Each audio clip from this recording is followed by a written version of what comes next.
Jeff Bezos was really obsessed with having a big, insanely popular show on Amazon Prime. Yeah. Like, he was obsessed with, like, and this fed into the fact that he's a big Lord of the Rings fan. It's one of the reasons they paid like $500 million for the rights to the Lord of the Rings show because they wanted to make it. But like, Jeff Bezos sat down in a meeting. This is from Amazon Unbound, the book, which is the story of Amazon. He basically met with Prime Video's executives and he said, making a hit show, quote, should not be that hard. And then he dictated a list of ingredients for epic storytelling where he was like, you know, obviously full Jeff Bezos brain, where he's like, this is what a show has to have. Otherwise, you know, it's not going to be successful. It needs these elements. These were his elements for what would make a successful show. Mm-hmm. A heroic protagonist who experiences growth and change. Yep, okay, check. A compelling antagonist. Wish fulfillment. No, he's wrong on point 2. They can be a non-compelling antagonist. Well, like, this is why you're not making hit shows. He goes, wish fulfillment. So the protagonist has hidden abilities like superpowers or magic. Mm-hmm. Okay. Moral choices. Diverse world building. We are really in year 8 English here, aren't we? Urgency to watch the next episode. In brackets, cliffhangers. Okay, yeah. He's come up with some genius shit so far. Civilizational high stakes, such as a global threat to humanity like an alien invasion. Okay. Humor. No. Betrayal. No, I definitely disagree with that one. You don't need betrayal to make a good show. Positive emotions. Okay, yeah, such as I agree with that. love, joy, and hope. Okay. Negative emotions. No, don't like that. Loss and sorrow. And the last item on the list, violence. Just imagine just Jeff is rattling these off to these, like... Jeff just sitting there watching Fast and the Furious 7, just taking notes. Yeah. He was like, I don't even think that the Lord of the Rings show had all that, so I don't know how.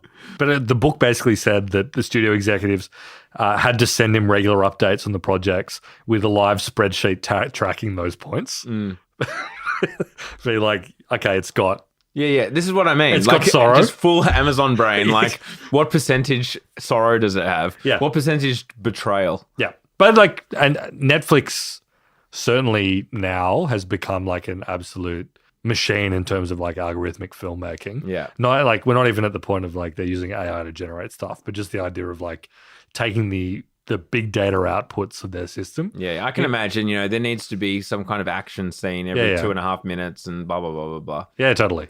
This came up when I talked about that fucking Citadel show, which sucked. The director was in the news being like, he got feedback that was like, and this got shared around a lot by people being like, oh, this is the death of cinema. Even though, you know, I think the industry... Cinema died after train entering a station.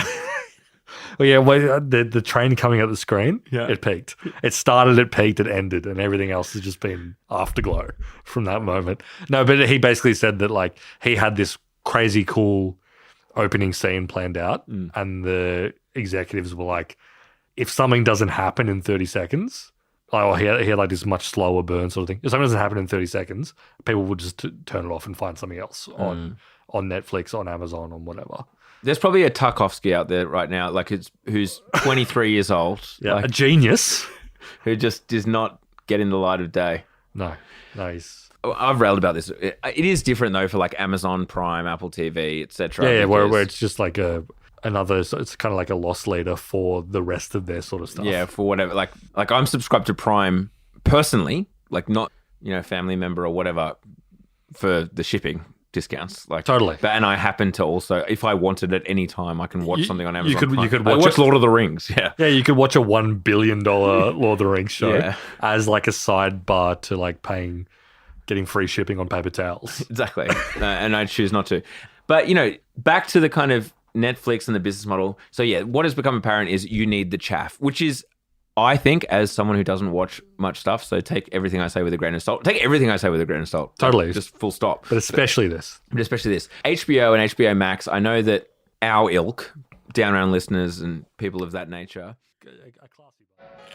Down Round now has a Substack where we are running our premium podcast, a second episode every week, plus plenty more goodies to come in the future. So head to downround.net to sign up.